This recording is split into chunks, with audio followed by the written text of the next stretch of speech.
හොඳයි.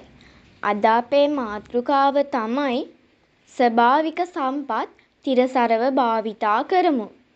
මිනිසා විවිධ දේවල් නිර්මාණය සඳහා යොදා ගන්නා බොහෝ ද්‍රව්‍ය සෑදීමට මූලික වෙලා තියෙන්නේ ස්වභාවික ද්‍රව්‍යයි. උදාහරණ විදිහට ගඩොල් සැකසීමට මැටි සහ ජලය, හුණු සෑදීමට හුණු ගල්, සෙමෙන්ති සෑදීමට හුණු ගල්, මැටි, ජිප්සම්, ලී හෙවත් දැව සෑදීමට ශාක, යකඩ සෑදීමට යපස්, ප්ලාස්ටික් වගේ දේවල් සැකසීමට පෙට්‍රෝලියම් එහෙම නැත්නම් ඛනිජ තෙල්, කඩදාසි සැකසීමට ශාක කෙඳි, රෙදි සැකසීමට ශාක ද්‍රව්‍ය, පෙට්‍රෝලියම්, වීදුරු සැකසීමට සිලිකා වැලි එහෙම නැත්නම් ඛනිජ යොදාගෙන තියෙනවා. ස්වභාවික සම්පතක් කියලා කියන්නේ මිනිස් ක්‍රියාකාරකම් වල බලපෑමෙන් තොරව ස්වභාවික ක්‍රියාකාරීත්වය තුලින් නිපද වූ ද්‍රව්‍ය වෙනවා. උදාහරණ විදිහට ජලය, ඛනිජ හා පාෂාණ, ශාක, දැව හඳුන්වා දෙන්න පුළුවන්. අපි ඊළඟට බලමු ස්වභාවික සම්පත්වල තිරසාර භාවිතය කියලා කියන්නේ මොකටද කියලා. ස්වභාවික සම්පත් අනාගත පරපුරටද භාවිත කිරීමට අවස්ථාව සලසා දීම ස්වභාවික සම්පත්වල තිරසාර භාවිතය කියලා හඳුන්වනවා. අපි අපේ පළවෙනි මාතෘකාව වන ජලය ගැන කතා කරමු. ජලය කියලා කියන්නේ ජීවයේ පදනමයි. අතීතයේ ඉඳන්ම ශ්‍රී ලංකාවේ ජලය සංරක්ෂණය වන තිරසර භාවිතයක් සඳහා වැව් ඉදි කරලා තියෙනවා. ඔයාලට මේ රූප සටහනේ තියෙන්නේ වැවක්. දැනට ශ්‍රී ලංකාවේ ලොකු කුඩා වැව් බොහෝමයක් තියෙනවා. ඉතින් ඔයාලට මේ රූප සටහනේ පෙනෙන්නේ වැවක ආකෘතිය. වායු දූෂණය තිබ්බේ නැත්තම් වැසි ජලයද ඉතා පිරිසිදු ජල මූලාශ්‍රයක්. අතීත කාලයේ පිරිසිදුම ජලය ලබා ගත්තේ මෙන්න මේ වැසි ජලයේ රැස් කරලා. ශ්‍රී ලංකාවේ වගේම වෙනත් රටවල් වලත් වැසි ජලයේ රැස් කරලා භාවිතයට ගන්නවා.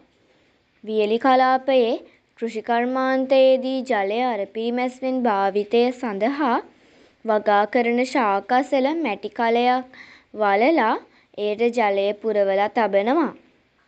ඒකේ සරල රූප සටහනක් තමා මේ දැක්වෙන්නේ. ඊළඟට අපි කතා කරමු ඛනිජ හා පාෂාණ ගැන. ඛනිජයක් කියලා කියන්නේ ස්වභාවිකව හමුවන නිශ්චිත රසායනික සංයුතියකින් යුක්ත වන නියමිත ස්ඵටික හැඩයක් ඇති අකාබනික ඝන ද්‍රව්‍යයකට. පාෂාණ කියලා කියන්නේ මෙන්න මේ ඛනිජ ගොඩක එහෙම නැත්නම් ඛනිජ සමූහයක එකතුවකට. අපිට ඛනිජ ටිකකට උදාහරණයක් විදිහට මිනිරන්, තිරුවානා, ඉල්මනයිට්, රූටයිල්, සර්කෝන්, ෆෙල්ස්පාර්, ඇපමයිට්, සිලිකා හඳුන්වා දෙන්න පුළුවන්. පාෂාණවලට උදාහරණයක් විදිහට නයිස්, ග්‍රැනයිට්, හුණුගල්, තිරුවාන, ඒ කියන්නේ තිරුවානා ඛනිජමය පමණක් ඇත. හරිද? ඒක මතක තියාගන්න ඕනේ. ඊළඟට ඔයගලන්ට මේ දැන් අපි කතා කරන්න හදන්නේ මැණික් ගැන.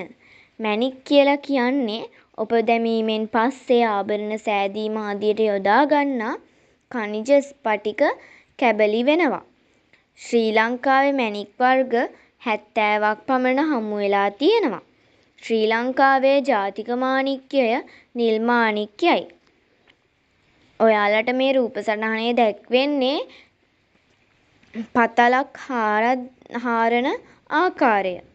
ඉතින් මේ තියෙන්නේ මැණික් ගරද්දී කොහොමද ඒගොල්ලෝ මැණික් ගැරුවේ කියලා. ඊළඟට අපි කතා කරමු මැණික් වල ලාක්ෂණිකකම් මොනවද කියලා. මැණික් වල ලාක්ෂණික තමයි දැඩි බව, ගෙවී යාම අඩු බව, වර්ණය, ඉහළ වර්තනාංගය කියලා කියන්නේ. ඊළඟට අපි මේ දෘಢතාවය ගැන කතා කරමු. අපට ස්වභාවිකව හමුවන දෘಢතාව වැඩිම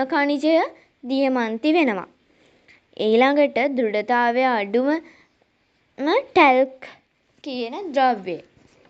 දෙවෙනියට ජිප්සම්, තුන්වෙනියට කැල්සයිට්, හතරවෙනියට ෆ්ලුවොරයිට්, පස්වෙනියට ඇපටයිට්, හයවෙනියට පෙල්ස්පාර්, හත්වෙනියට තිරිවාන, අටවෙනියට ටොපෑස්, නවවෙනියට කොරන්ඩම්, දහවෙනියට දියමන්ති හඳුන්වා දීලා තියෙනවා.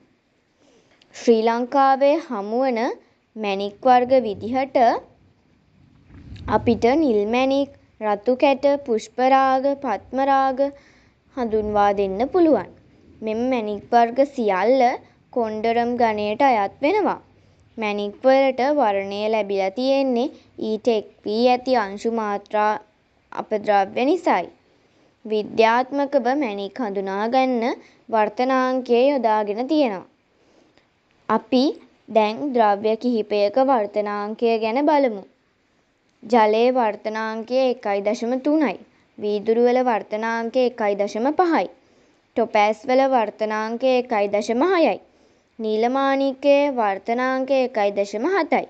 දියමන්ති වල වර්තනාංකය 2.4යි.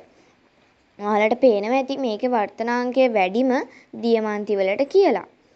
ඊළඟට අපි කතා කරමු මැණික් කර්මාන්තය ආශ්‍රිත ගැටලු ගැන. අක්‍රමවත් පතල් හැරීම නිසා පාංශු ඛාදනය වෙනවා. මැණික් ගැරීම සඳහා ස්වභාවික ජලාශ සහ දිය පහරවල් යොදා ගැනීම නිසා ඒවායේ මඩ තැන්පත් වෙන්න පුළුවන්. පොළව ගිලා බැසීමේ හා නාය යෑම සිදු වෙන්න පුළුවන්. වනාන්තර විනාශ වෙනවා. වගා බිම්වල පතල් කැණීම නිසා කෘෂි නිෂ්පාදන අඩාල වෙනවා. ගම් යූරු වල මැණික් ගැරීමෙන් ගම් යූරු කැඩී යනවා.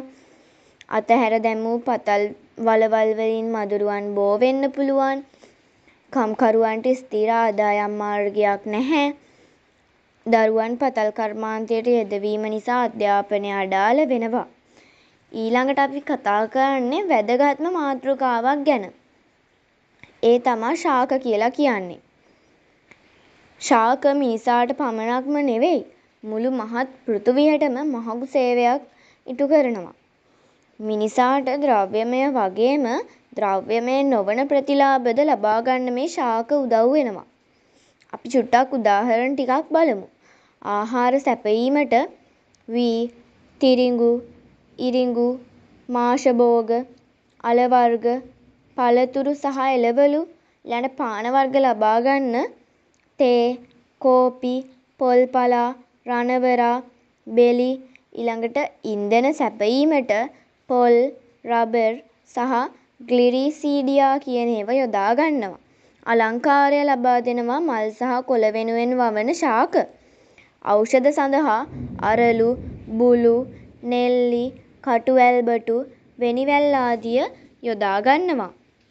රසායන ද්‍රව්‍ය සැපයීම සඳහා කැකුන, පයිනස්, ගම්මාලු සහ වල්ලාපට්ටා කියනවා යොදා ගන්නවා. වස්ත්‍ර සඳහා අමුද්‍රව්‍ය සැපයීමට කපු, හන, මල්බෙරි යොදා ගන්නවා. කඩදාසි නිපදවීමට ගොයම් සහ පයිනස් යොදා ගන්නවා.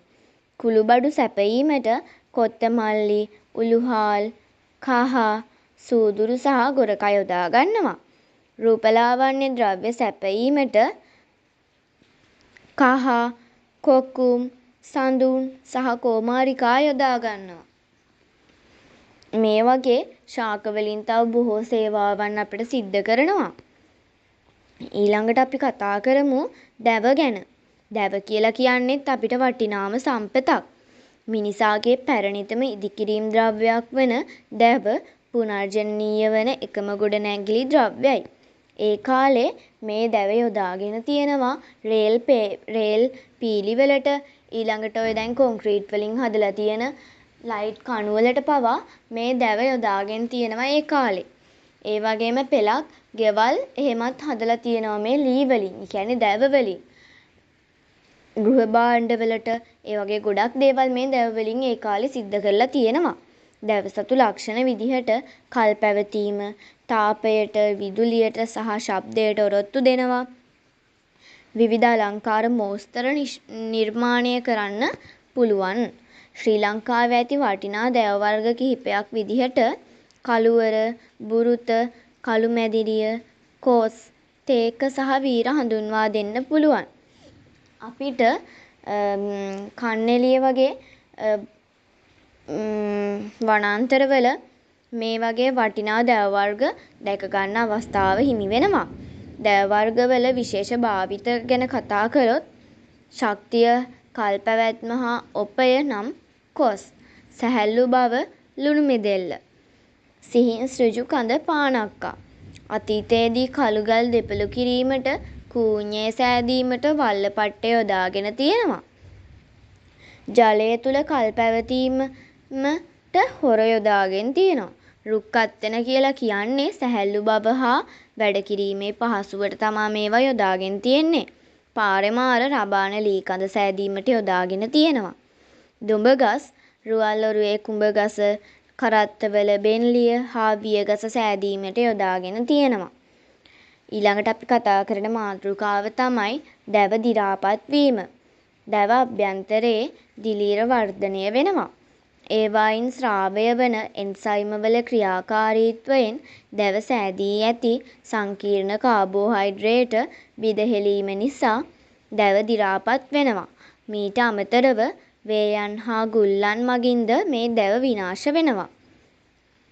දැව දි รา පත් වීම වැළැක්වීමේ ක්‍රම 3ක් තියෙනවා. දැව තුළට තෙතමනය ඇතුල් වීම වැළැක්වීම, දැව පදම් කිරීම, දැව ආරක්ෂණ රසායන